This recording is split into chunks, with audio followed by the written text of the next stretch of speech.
जैसे ही टैक्स शब्द सुनने में आता है, अक्सर लोगों का मन भारी हो जाता है। ये सोचकर कि लगता है फिर जेब पर कुछ भारी पड़ने वाला है। लेकिन यहाँ इस टैक्स गुरु शो में टैक्स लोगों की जेब पर भारी नहीं पड़ता है, बल्कि लोगों की जेब भरता है।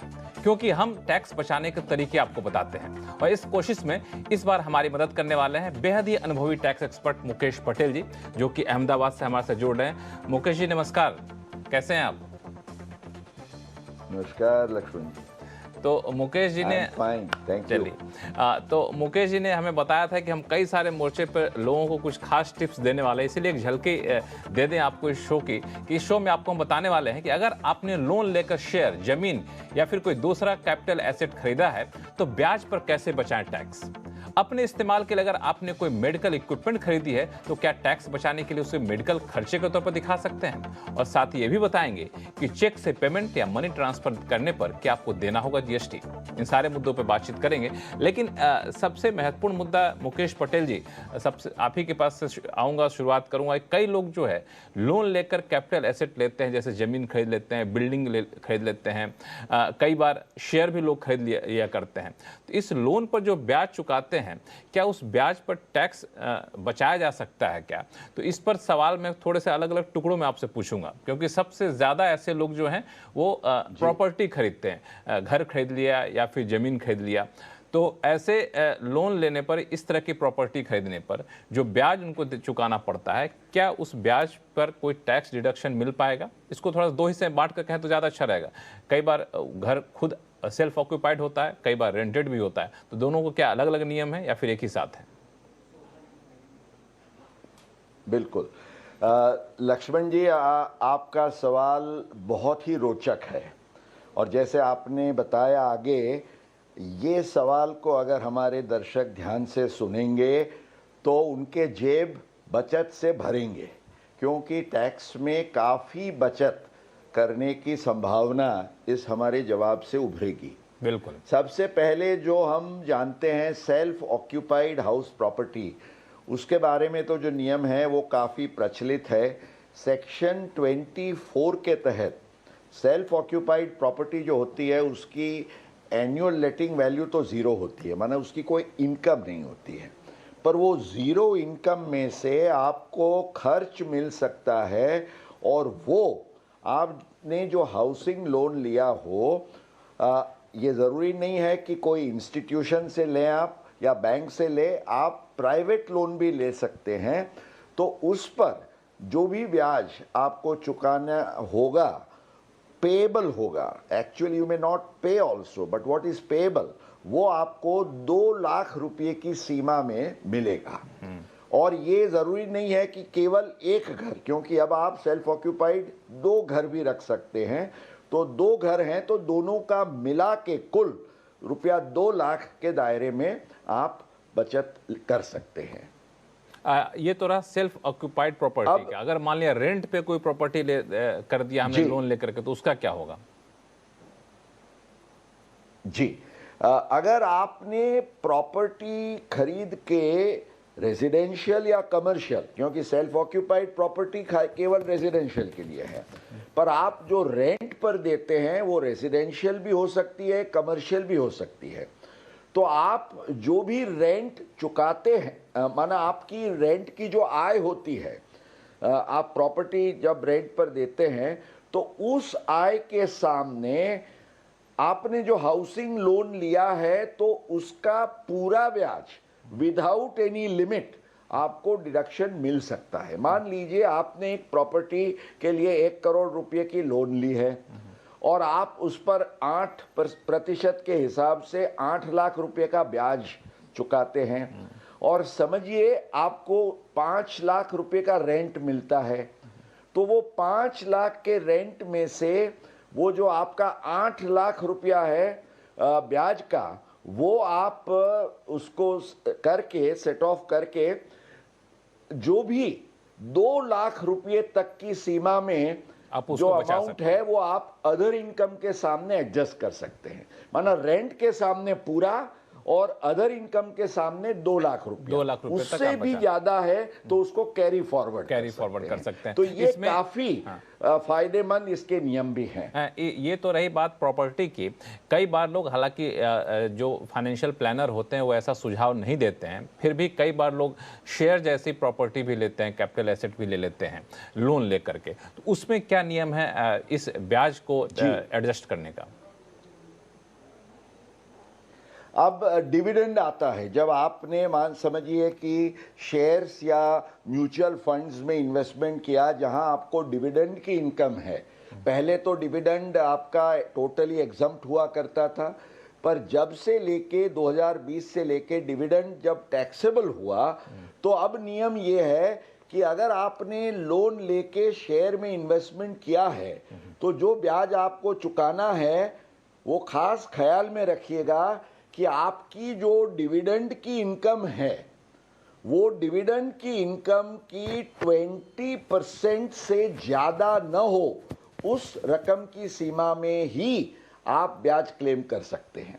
माना आपने ब्याज चुकाया हो 5 लाख रुपया, लेकिन आपकी डिविडेंड की इनकम अगर 1 लाख रुपए की है तो आपको केवल 20,000 रुपये का डिडक्शन इंटरेस्ट का मिलेगा। ये आपको ध्यान रखना है। चलिए, तो ये कई सारी चीज़ें हैं जिसमें आप प्रॉपर्टी अगर लेते हैं, कैपिटल एसेट लेते हैं और लोन लेकर लेते हैं तो उस पर जो भी आप ब्याज चुकाते हैं उस ब्याज को जो है आप एक तरीके से टैक्स के एवज में आप उसको डिडक्शन क्लेम कर सकते हैं और अपनी टैक्स की देनदारी को भी कम कर सकते हैं। इस पर कई सारे पहलू होते हैं, इस पर अलग अलग शो में हम बातचीत करते रहेंगे। लेकिन इस बीच कई सारे फोन कॉल्स आ रहे हैं। मुकेश पटेल साहब, सबसे पहला सवाल हमारे पास दिल्ली से आया है राकेश गोयल जी का, जो कि फोन लाइन पर जुड़ चुके हैं। राकेश गोयल साहब नमस्कार। नमस्कार सर। क्या सवाल है आपके नमस्कार। पास? सबसे सर मेरा सवाल ये कि एक तो पहले unit trust of India UTI होती थी स्कीम 1990 में, यूलिप चलता था। यूलिप की स्कीम अब आजकल वो एक्चुअली में क्या है कि वो UTI assessment UTI mutual fund का हो गया है शायद वो।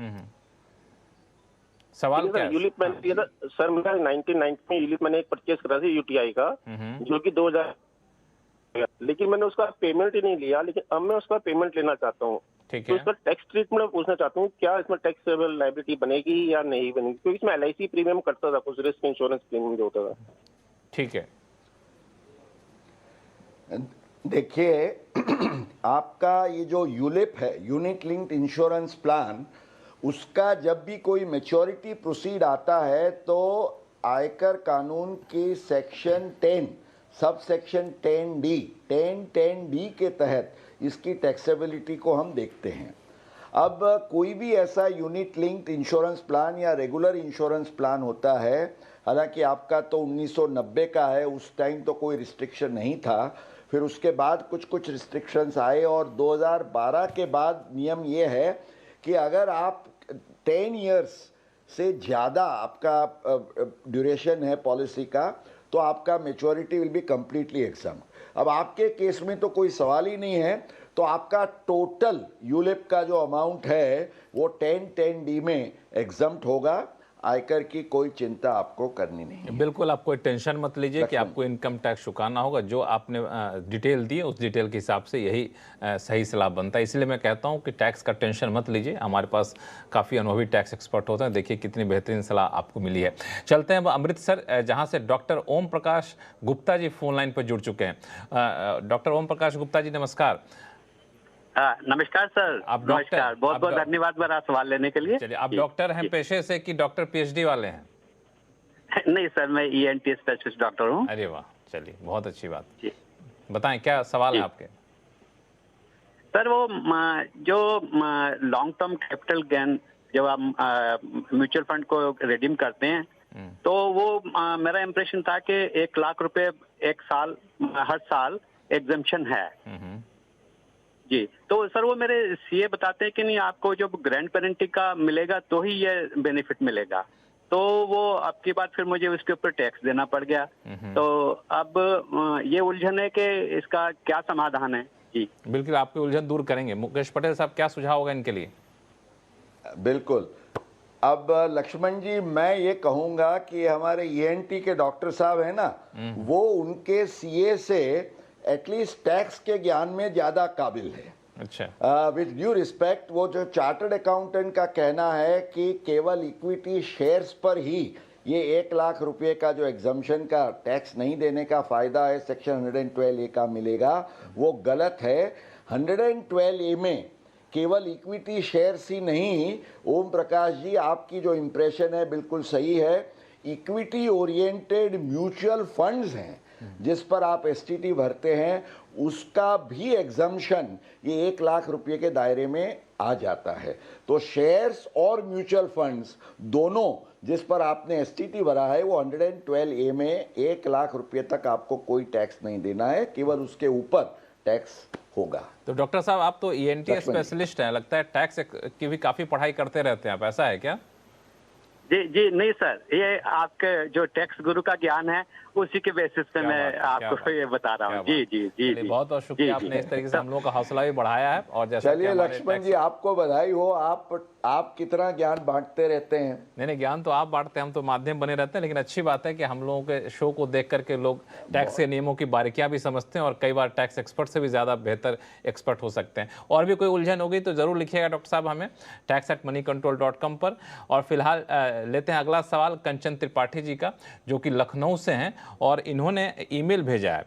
दरअसल इनके पास DHFL और सिंटेक्स का स्टॉक था जिसमें इनको लॉस हुआ था, और चूंकि अब ये सारे स्टॉक जैसा ये बता रही हैं कि शेयर जो है सो डिलिस्ट हो चुके हैं, लेकिन फिर भी इनके डीमैट अकाउंट में दिख रहे हैं।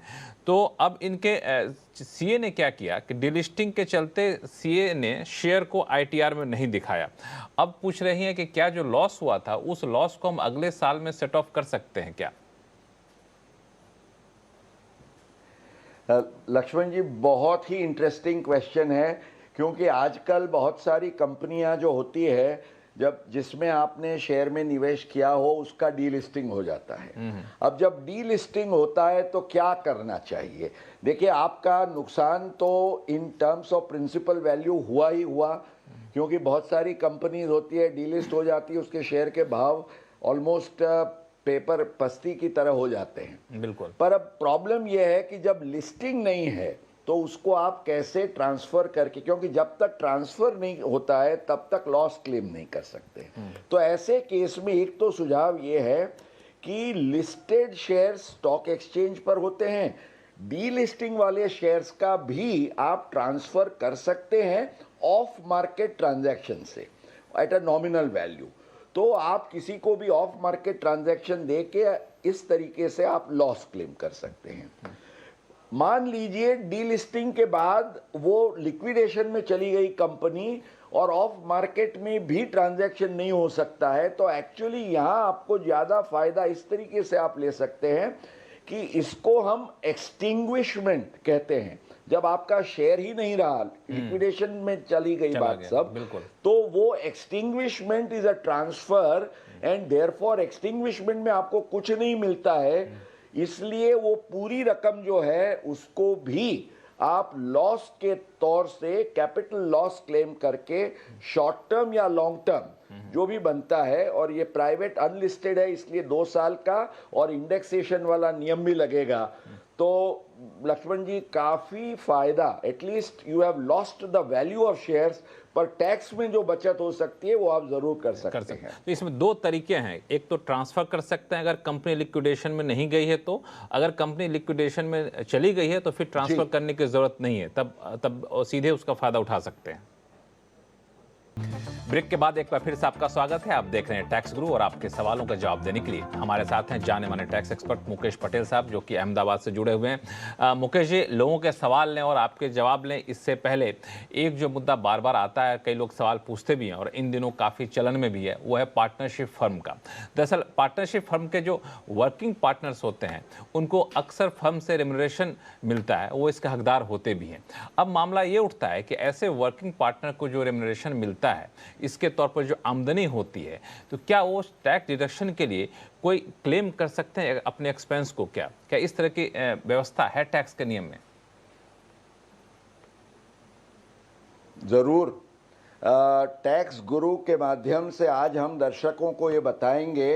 इनफैक्ट कई पार्टनर्स को इसका ज्ञान ही नहीं है, वो समझते हैं कि केवल पार्टनरशिप फर्म में ही बिजनेस एक्सपेंडिचर क्लेम किया जा सकता है, ये जरूरी नहीं है। मान लीजिए पार्टनर को जो रेम्यूनरेशन मिलता है, तो आज से कई साल पहले सुप्रीम कोर्ट ने एक बहुत ही जाना माना केस हुआ था, रमणीक लाल कोठारी करके, वो केस में उन्होंने ये एक सेटल किया था प्रिंसिपल कि पार्टनर की सैलरी या रेम्यूनरेशन की इनकम में से ये रेम्यूनरेशन कमाने के लिए जो भी कोई ज़रूरी खर्च किया गया हो तो वो भी मिल सकता है, शर्त केवल इतनी है कि फर्म ने वो क्लेम नहीं किया हो।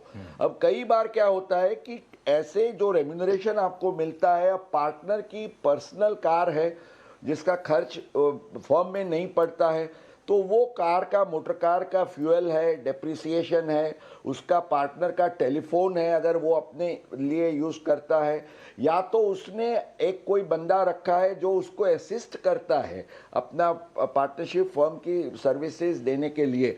तो ये सब खर्च जो आपको पार्टनरशिप की रेम्यूनरेशन इनकम मिलती है उसमें से आप डिडक्ट कर सकते हैं। इनफैक्ट कई लोग तो ये कहते हैं कि भाई पार्टनर के केस में अगर ज़्यादा इनकम है, आप हायर रेट में है सरचार्ज के साथ, तो कुछ खर्च फर्म के बजाय अगर पार्टनर में क्लेम किए जाएं तो वो ज़्यादा फायदेमंद होगा। तो बिल्कुल, अगर आप भी पार्टनरशिप फर्म में हैं, वर्किंग पार्टनर हैं, तो आप अपना टैक्स बचा सकते हैं। आप जो खर्च करते हैं उस खर्च को आप दिखा सकते हैं। शर्त यही है कि उस खर्च के एवज में आपके फर्म ने कोई टैक्स क्लेम ना किया हो, जैसा कि मुकेश पटेल साहब ने कहा भी।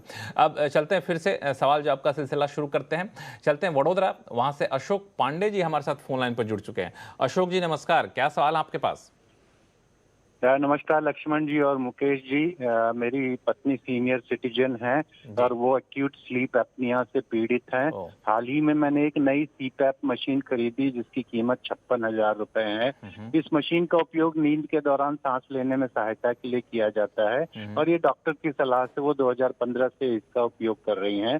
मुझे नई मशीन इसलिए खरीदनी पड़ेगी, पुरानी मशीन खराब हो गई है। मेरा प्रश्न ये है कि क्या इस मशीन को खरीदने के लिए मैं 50,000 तक का ATT बेनिफिट को अवेल कर सकता हूं? हालांकि ये लाइफ सेविंग मशीन नहीं है और मेरी पत्नी का कोई मेडिकल हेल्थ इंश्योरेंस कवर भी नहीं है। जी मुकेश पटेल जी, क्या सुझाव होगा इनके लिए? अशोक जी, आप क्या चाहते हैं? आपको लक्ष्मण जी आप क्या चाहते हैं? ये इनको ये खर्च मिलना चाहिए या नहीं मिलना चाहिए? नहीं, मैं तो सबसे पहले चाहता हूं कि अशोक जी की जो पत्नी है उनकी तबीयत जल्द से जल्द ठीक हो जाए, उनको इस मशीन की जरूरत ही ना पड़े।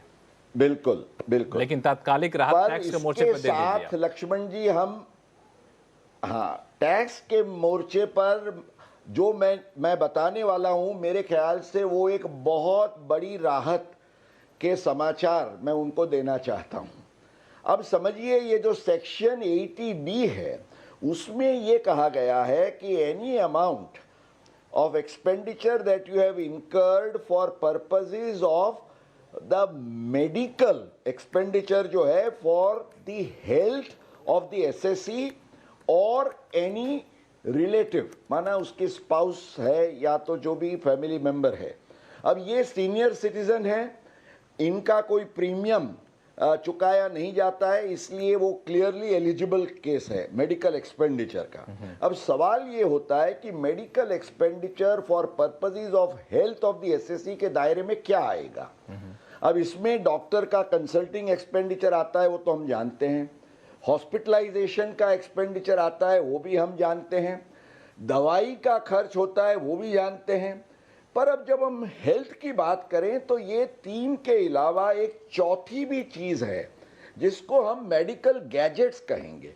अब अशोक जी की पत्नी है, उनकी हेल्थ और उनकी सोने की जो स्लीप सिस्टम है उसका एक सीधा कनेक्शन है और वो सो नहीं पाते हैं क्योंकि वो ब्रीदिंग नहीं कर पाते हैं। तो ब्रीदिंग के लिए अगर जो कोई मशीन ली जाती है, जिस मशीन से उनकी हेल्थ को सुकून मिलता है, उसकी हेल्थ प्रिजर्व होती है, तो वो एक्सपेंडिचर भी 80D के मेडिकल एक्सपेंडिचर के दायरे में होगा। तो मेरे विचार से इनको ज़रूर ये फ़ायदा मिलेगा। आप पूछेंगे इस पर कोई केस लॉ है, मैं कहूँगा नहीं, पर केस लॉ ये ज़रूर है जब कोर्ट्स ने बताया है कि in interpreting a beneficial provision, you know, you have to take a liberal interpretation। तो मैं मानता हूं कि अगर इनका केस कभी अपील में भी चला गया तो भी तकलीफ के बिना वो जरूर जीत पाएंगे। और केवल यही नहीं, बहुत सारे ऐसे केसेस जहां मेडिकल गैजेट्स है उसका खर्च भी ATD के दायरे में मिल सकता है। केवल शर्त यह है it should be by cheque और बाय डिजिटल पेमेंट, कैश से खर्चा नहीं होना चाहिए। तो बिल्कुल अशोक पांडे जी, आपके लिए खुशखबरी है कि इस मोर्चे पे कम से कम आपको राहत मिलेगी और टैक्स छूट क्लेम कर सकते हैं। हालांकि मैं चाहूँगा यही कि जल्द से जल्द उनकी तबीयत ठीक हो जाए ताकि इस गैजेट की, इस मशीन की जरूरत भी ना पड़े। मुकेश पटेल जी, इसमें एक सवाल मेरा आ रहा है कि कई बार कोरोना के टाइम में कई लोगों ने ऑक्सीजन कंसंट्रेटर खरीदा, वो भी अच्छा खासा महंगा होता था, कई बार 40,000 50,000 रुपये तक के आते थे। क्या उसका भी टैक्स क्लेम कर सकते थे क्या, या कर सकते हैं क्या? मैं ये कहता हूं this is a thinking out of the box. Laxman ji, ये सवाल आया मेरी लाइफ में एज अ कंसल्टेंट, पहली बार मैंने ये नजरिए से सोचा और मुझे दृढ़ विश्वास के साथ मैं ये ओपाइन कर सकता हूं कि ATD के दायरे में मेडिकल एक्सपेंडिचर के लिए जो भी कोई ऐसी इक्विपमेंट है जिससे आप अपनी हेल्थ को सुरक्षित रख सकते हैं, वो इक्विपमेंट का खर्च आपको ज़रूर मिल सकता है। अगर ज़रूरत पड़ी मैं खुद ये केस लड़के, मुझे विश्वास है मैं जीत सकता हूँ। बिल्कुल। तो ऐसे लोग जिन लोगों ने ऑक्सीजन कंसंट्रेटर खरीदा और इस सेक्शन के तहत टैक्स छूट के हकदार हैं, तो टैक्स छूट क्लेम कर सकते हैं। और जैसा कि मुकेश पटेल जी ने कहा कि इसमें कहीं कोई दिक्कत नहीं आनी चाहिए। चलिए फिलहाल वक्त है छोटे से ब्रेक का। ब्रेक के बाद बताएंगे कि चेक से पेमेंट पर भी लगता है GST या नहीं, बताएंगे छोटे से ब्रेक के बाद। एक बार फिर से आपका स्वागत है, आप देख रहे हैं टैक्स गुरु और आपके सवालों का जवाब देने के लिए हमारे साथ हैं बेहद ही अनुभवी टैक्स एक्सपर्ट मुकेश पटेल साहब अहमदाबाद से। मुकेश जी, एक सवाल आया है GST को लेकर के, और ऐसा सवाल है जिसका नाता रिश्ता हर किसी से पड़ता है। ये सवाल है सुरेंद्र कुमार बत्रा जी का। इन्होंने ईमेल से सवाल भेजा है और इनका कहना है कि अगर मान लिया जाए हम किसी चेक से पेमेंट करते हैं या फिर मनी ट्रांसफर करते हैं तो क्या उस पर 18% GST लगेगा, ऐसा है क्या? अब मेरे ख्याल से उनके माइंड में कोई मिसअंडरस्टैंडिंग है, उसको हम दूर कर दें।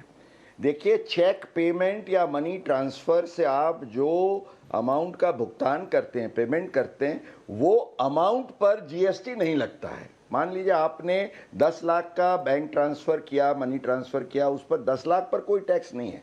पर वो 10 लाख पर मान लीजिए एज अ स्मॉल कमीशन या सर्विस चार्ज अगर 500 या 1000 रुपया बैंक लेती है तो उस पर 18% का GST लगेगा। तो मनी ट्रांसफ़र पर कोई GST नहीं है।